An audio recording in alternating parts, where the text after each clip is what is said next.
right, let's jump into another deep dive. Today we're looking at how international trade impacts jobs right here in the U.S. Sounds interesting. We're going to be focusing on this report from the U.S. Chamber of Commerce. Okay. It's called Trade Means Growth for America. It just came out last week, October 9th, 2024. Oh, Get this.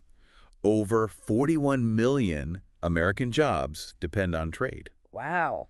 That's a lot. That is a big number. Yeah. So I really want to see how that actually plays out across different states and industries, Yeah. not just as a whole. Well, it's worth noting that the Chamber of Commerce, they're big supporters of American businesses. Right. So their perspective is valuable, but it's something to keep in mind, Yeah. as we go through all this. Yeah, totally. So the report's kind of saying trade equals growth and growth equals jobs, which makes sense, I guess, at a high level. Yeah. They're saying that by, selling to the 95% of consumers that actually live outside the U.S. Oh, wow. That's most of them. Yeah. That can really help American businesses grow. Mm-hmm. But I also wonder if that growth is, kind of equal everywhere or if it's just certain places benefiting. Yeah, that's a great question. Yeah. And the report does actually have a breakdown Okay. by state. Oh, perfect. And there are some really interesting differences. Okay. Let's look at some states. Yeah. So they talk about California. Okay. California is like a trade superpower, right? Uh-huh. 5.1 million jobs, they say, are tied to trade. Wow. A lot of those are in business services, Which makes sense. which, yeah, makes sense. They got Silicon Valley, Yeah. all that. But then you have a state like Alaska. Totally different. Yeah. What's going on in Alaska? Alaska trade is way smaller. Okay. Like around 90,000 jobs. Oh, wow. That's a huge difference. Yeah. But a lot of those are focused on marine products, Ah. especially fish. Yeah. Fresh, chilled, frozen. Interesting. Their economy is very connected to the ocean. Right. That makes sense. It's really reflected in what they trade. Yeah. It's crazy how, where you are geographically and also the industries there really determine how much you're involved in trade. Yeah, absolutely. Like Wyoming, they only have 80,000 trade-dependent jobs. Mm-hmm. And those are mostly in chemicals, like disodium carbonates. So, again, it really varies a lot. It does. And it makes you think, what does this mean for individual people? I How know. does this impact job opportunities in different parts of the country? Yeah. It's you got to think about global trends, but also where you are, right? Exactly. Okay.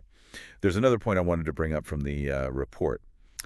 So they say that jobs tied to exports, they tend to pay about 18% more. Oh, interesting. Is that just because those industries are more specialized, require higher skills? That's definitely part of it, right? Think about high-tech manufacturing or specialized agriculture. Right. That requires, more expertise, so people get paid more. Yeah. But there could be other reasons too, maybe increased productivity or something about those specific global markets. It's probably not just one simple answer. So it's not just more jobs, it's also the types of jobs. Exactly. And the pay, of course. Okay.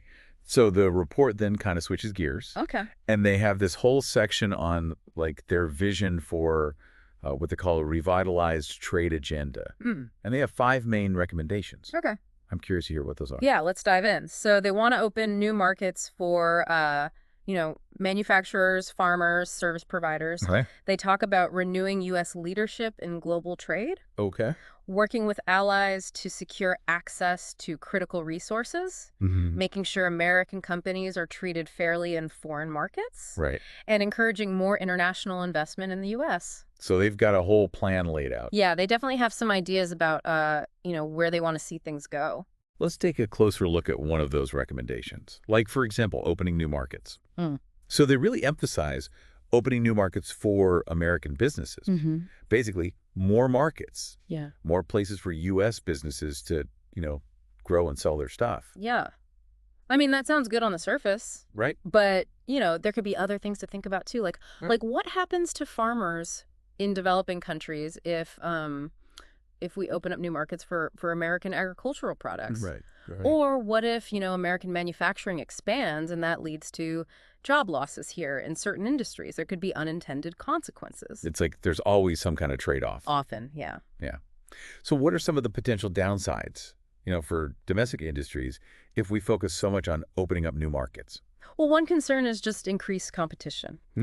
If we start like flooding a new market with American goods, it could hurt local businesses. Yeah. And maybe even lead to job losses there.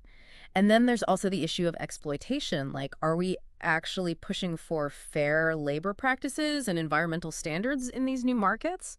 Or are we just prioritizing profit? Something to think about. Yeah, definitely. It's not just about opening the doors. It's about, like, how we do it. Exactly. And making sure it's being done responsibly, Thinking about everyone involved. Yeah, that makes sense. Both here and around the world. And it seems like that would require some pretty, careful planning and policies.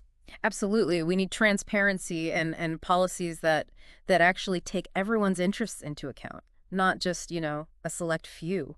It's like finding that right balance is super important. Yeah. So another thing the report talks about is renewing U.S. leadership, like on the global trade scene. Okay. And a big part of that, they say, is negotiating these like strong trade agreements. What do we need to look for in those agreements, to make sure they're actually good for everybody?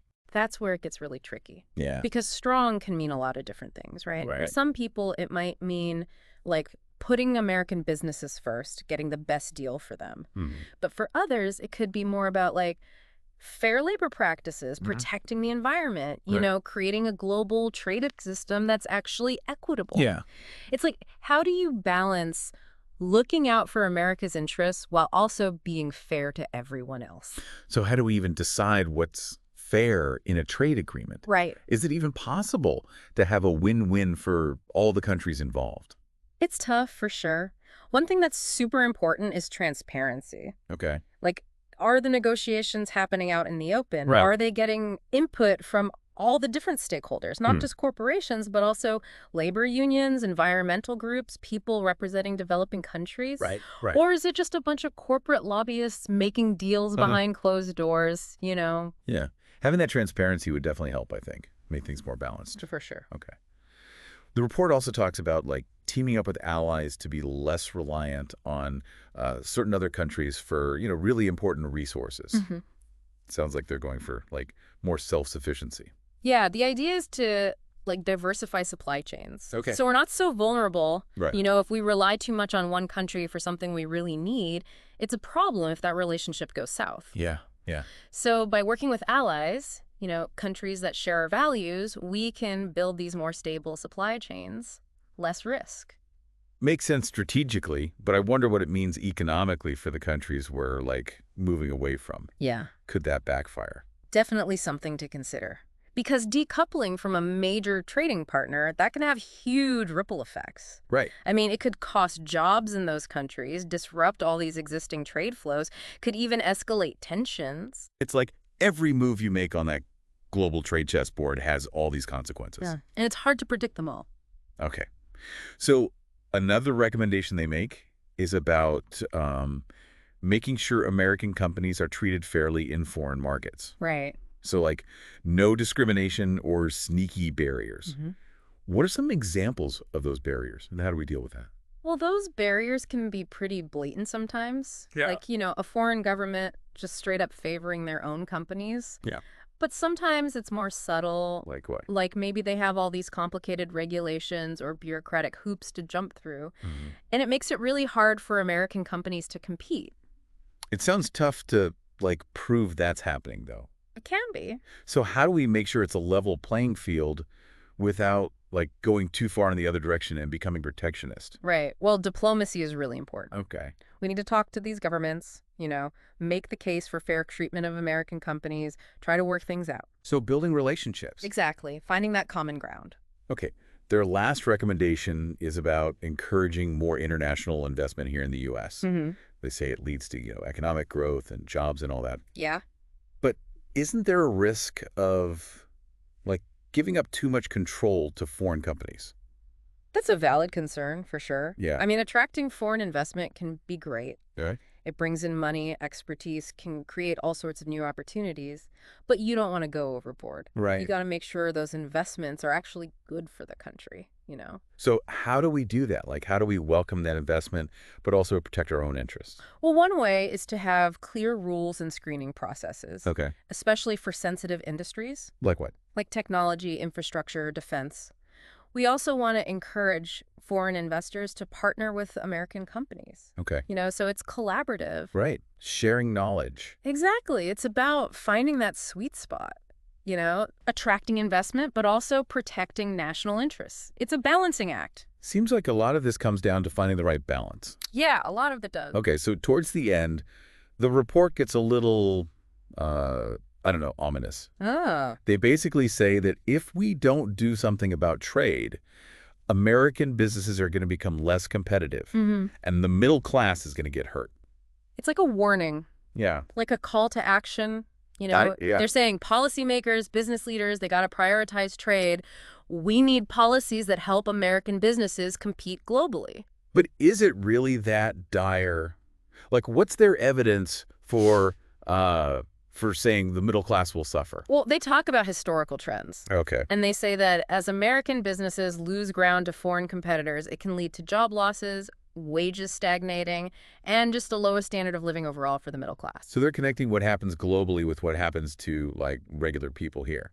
Right. They're saying if you want a strong middle class, you need a strong trade sector. It's like what happens over there really does matter to us over here. Yeah, it's all connected. Okay, there's one more thing I wanted to point out from the report. Yeah. At the very end, they have this recommended section. Okay.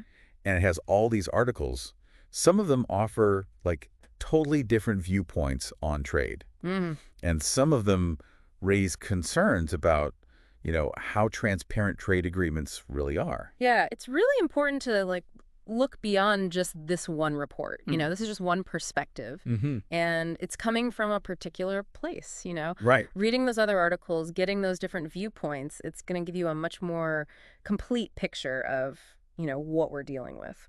So, okay, we've covered a lot of ground here. We talked about the impact on different states, all these trade agreements, different recommendations. Yeah. What do you think is the most important thing for listeners to take away from all this? I think it's that international trade is like this huge force. Okay. It shapes our world. It drives economies, creates jobs, connects people across borders. Yeah. It's a really fundamental part of how the world works today. But it's not, simple. No, not at all. It's not just good or bad. It's this web, all these interconnected systems, competing interests. It's complicated. But if we want to make good decisions, if we want to be responsible global citizens, we got to try to understand it, all the good and the bad. Absolutely. And I feel like we've only just scratched the surface. Yeah. I mean, from how trade affects individual states to all these details in trade agreements, it's clear that trade impacts us all in some way. And that's what makes it so fascinating to talk about, right? Yeah. It's not just some abstract thing. It's relevant to everyone's lives. So as we wrap up, I want to encourage everyone listening to keep learning about this stuff. Yeah, keep asking questions, keep looking for different viewpoints. Because ultimately, this is about more than just numbers and statistics. It's about how we navigate this really complex global landscape. Right. As individuals, as a nation, how do we make sure trade benefits us and the rest of the world? It's a big question. Well, thanks for joining us for this deep dive into the world of trade and U.S. jobs. Yeah, thanks for having me. And until next time, stay curious.